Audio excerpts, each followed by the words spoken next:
Et on va terminer cette émission avec ce fameux mystère de Rennes-le-Château. Il y a 20 ans, dans un petit livre, le journaliste Gérard de Sède, qui est un spécialiste de l'étude des religions et des sectes, portait au grand jour une histoire étrange. Il y a un siècle, le curé de ce petit village de l'Aude avait découvert un trésor. Il avait mené une vie assez scandaleuse pour l'époque et avait emporté son secret dans sa tombe. Depuis, près de 500 ouvrages ont été consacrés à l'affaire. Chaque année, des passionnés, des chercheurs, des mythomanes aussi se pressent à Rennes-le-Château. Alors, que d'élucubrations depuis 20 ans, et c'est pourquoi aujourd'hui, Gérard de Sède veut remettre un petit peu les choses à leur place dans un nouvel ouvrage, et nous l'avons retrouvé sur les lieux de ce mystère. Il nous raconte. L'affaire de Rennes-le-Château, qui est certes mystérieuse, peut se résumer en quelques mots très simples.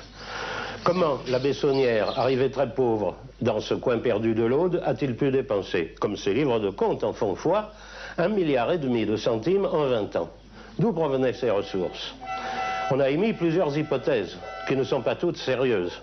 Trafic de messes. Là aussi, les comptes prouvent que ça ne tient pas debout. Découverte d'un trésor. Petit trésor, il a découvert dans l'église, mais rien qui puisse être comparable à ce qu'il a dépensé. Alors, il faut se tourner vers une autre hypothèse. Et si vous permettez, nous allons aller sur les lieux.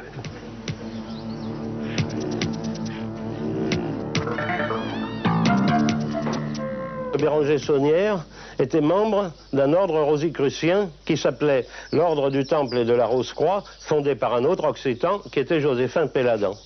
Et cela, il nous l'a fait savoir d'une manière symbolique par la décoration de son église. Regardez d'abord le fronton, il y a un rébus très simple. Un triangle, des roses et des croix. Triangle, c'est l'autre nom d'une loge maçonnique. Nous avons donc, dès l'entrée de l'église, triangle, rose, croix.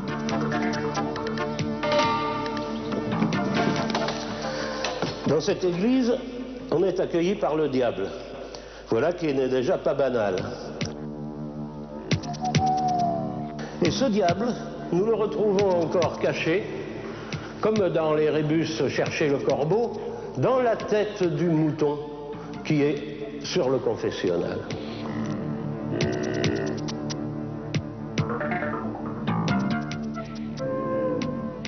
Toute l'église est ornée de l'emblème de la Rose-Croix, aussi bien ce groupe que les stations du chemin de croix. Ce chemin de croix est tout à fait particulier, premièrement parce qu'il est dans le sens inverse de tous les autres, et deuxièmement parce que la plupart de ces stations comportent des scènes qu'on ne trouve absolument nulle part dans aucun des récits évangéliques de la Passion. Voilà une scène particulièrement curieuse. Vous voyez là une femme en voile de veuve qui tient par la main un enfant vêtu de tissu écossais bleu. Bon. C'est très simple finalement. Les enfants de la veuve, c'est le nom que se donnent les francs-maçons.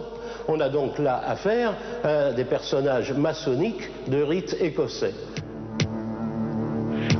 Si on considère l'église pour ce qu'elle est, c'est-à-dire une loge maçonnique rosicrucienne, dissimulée, le diable occupe la place du frère terrible, du premier surveillant, le Christ la place du deuxième surveillant, mais la place du vénérable, qui est à l'Orient, eh ben, elle est à l'autel, à l'Est, et le vénérable, ben, c'est le prêtre à l'autel, c'est Béranger Saunière.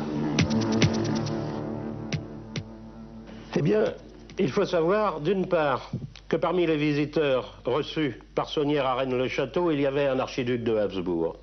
Il faut savoir aussi que son affaire est montée jusqu'au Vatican. Alors, ma conclusion, l'hypothèse la plus vraisemblable, c'est la suivante. Que le groupe rosicrucien, dont faisait partie Béranger Saunière, a organisé un trafic de documents authentiques ou peut-être pas authentiques qui pouvaient intéresser énormément et le Vatican et les Habsbourg. N'oublions pas que sociétés secrètes et services secrets font quelquefois bon ménage.